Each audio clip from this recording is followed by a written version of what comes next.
தமிழக அரசு போக்குவரத்து கழகங்களில் வந்திருக்க முக்கியமான அறிவிப்புகளை பற்றி இந்த ஒரு வீடியோவில் நம்ம பார்க்கலாங்க.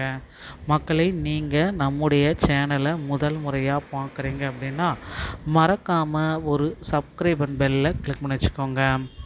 போக்குவரத்து கழகத்தில் ரொம்ப நாட்களுக்கு அப்புறம் ஒரு மிகப்பெரிய ஒரு அறிவிப்பு வந்திருக்கு.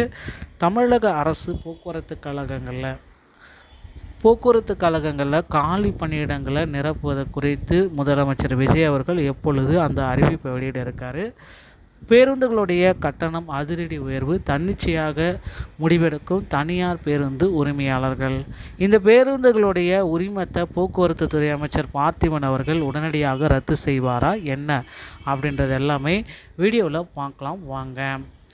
சென்னை, சேலம், தருமபுரி, கிருஷ்ணகிரி, திருவண்ணாமலை என பல்வேறு மாவட்டங்களில் எந்த வித முன்னறிவிப்புமின்றி தனியார் நகர பேருந்துகளின் கட்டணம் ரூபாய் 19 வரை அதிரடியாக உயர்த்தப்பட்டுள்ளது. பொதுமக்கள் கடும் அதிர்ச்சி அடைஞ்சிருக்கிறாங்க. சேலத்திலிருந்து இயங்கக்கூடிய சுமார் 50 கிலோமீட்டர் வரையிலான எல்லைகளை கொண்ட தனியார் நகர பேருந்துகளின் பேருந்து உரிமையாளர்கள் திடீரென கட்டணத்தை உயர்த்தியுள்ளனர். அதன்படி பயண கட்டணம் 5 ரூபாயிலிருந்து 19 வரை அதிரடியாக உயர்த்தப்பட்டிருக்கிறது குறிப்பிடத்தக்க ஒரு விஷயம். மேலும் சேலத்திலிருந்து அருகிலுள்ள வெளி மாவட்டங்களுக்கு செல்லும் தனியார் பேருந்துகளின் கட்டணமும் உயர்த்தப்பட்டுள்ளது. எந்தவித முன்னறிவிப்புமின்றி கட்டணம் உயர்த்தப்பட்டுள்ளதால் தினசரி வேலை, பள்ளி, கல்லூரிக்கு தனியார் பேருந்துகளில் பயணிக்கும் பயணிகள் கடும் அவதிக்குள்ளாகின்றனர். கட்டண உயர்வு மட்டுமின்றி கிராமப்புறங்களிலிருந்து சேலம் நகருக்கு தனியார் பேருந்துகளில் கொண்டு வரப்படும் காய்கறி கூடைகளுக்கு வழக்கத்தை விட கூடுதல் கட்டணம் வசூலிக்கப்படுவதாக பயணிகள் மற்றும் சிறு விவசாயிகள் குற்றம் சாட்டுகின்றனர்.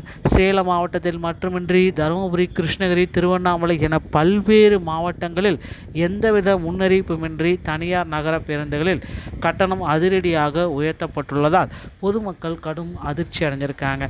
பள்ளி, கல்லூரி மாணவர்கள், தொழிலாளர்கள், அரசு மற்றும் தனியார் நிறுவன ஊழியர்கள், சிறு விவசாயிகள் என நாள்தோறும் ஆயிரக்கணக்கானோர் தனியார் பேருந்துகளை பயன்படுத்திட்டு வருகின்றனர். அரசு நிர்ணயித்த கட்டணத்தை விட கூடுதலாக வசூலிப்பதாக புகார்கள். பயணிகள், பொதுமக்களின் சுமையை கருத்தில் கொண்டு சம்பந்தப்பட்ட தனியார் பேருந்துகள் மீது அரசு உரிய நடவடிக்கை எடுக்க வேண்டும் என வலியுறுத்தியிருக்காங்க.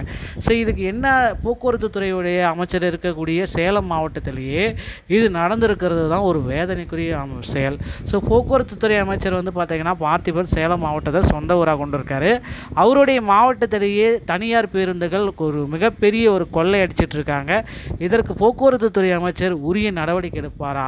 அப்படி எடுக்கப்பட்டால் அந்த பேருந்துகளுடைய உரிமத்தை உடனடியாக ரத்து செய்வாரா, இல்லை அந்த பேருந்துகளுக்கு அபராதம் விதிக்கப்படுமா? சரி, அரசாங்க அறிவிப்பு இல்லாமல் அந்த பேருந்துகளுடைய உரிமத்தை ரத்து செஞ்சுட்டா அந்த பேருந்துகளை நம்பி இருக்கும் குடும்பங்கள் என்னாகும்? ஸோ இப்படி பல தரப்பட்ட கேள்விகள் பார்த்திங்கன்னா இதில் எழுந்துட்டுருக்கு. ஸோ போக்குவரத்து துறை அமைச்சர் இதற்கு உரிய நடவடிக்கை உடனடியாக எடுக்கணும் அப்படின்ட்டு மக்கள் ஒரு பக்கம் கோரிக்கை வச்சுருக்காங்க. ஸோ கண்டிப்பாக டிஎன்எஸ்டிசியில் இது ஒரு முக்கிய கருத்து வேறுபாடு வரும் அப்படின்றது எல்லோருமே எதிர்பார்த்த ஒரு விஷயந்தான். ஸோ போக்குவரத்து கழகத்தில் இது முக்கியமாக அந்த ஸ்டாண்டர்டான கட்டணம், பழைய கட்டண முறையே செயல்படுத்தப்படும் அப்படின்ற மாதிரி ஒரு ஜியோ பாஸ் பண்ண போகிறாங்க. பொறுத்து தான் நம்ம பார்க்கலாம். மேலும் போக்குவரத்து கழகத்தில் டிஎன்எஸ்டிசியில் டிரைவர் தனியாக, கண்டக்டர் தனியாக எடுக்க போகிறாங்க. தற்சமயம் பார்த்திங்கன்னா ஒப்பந்த ஊழியர்கள் 100 நாள் பணி திட்டத்தில் டிரைவர் தனியாக, கண்டக்டர் தனியாக ஆள் எடுத்துகிட்டு இருக்காங்க.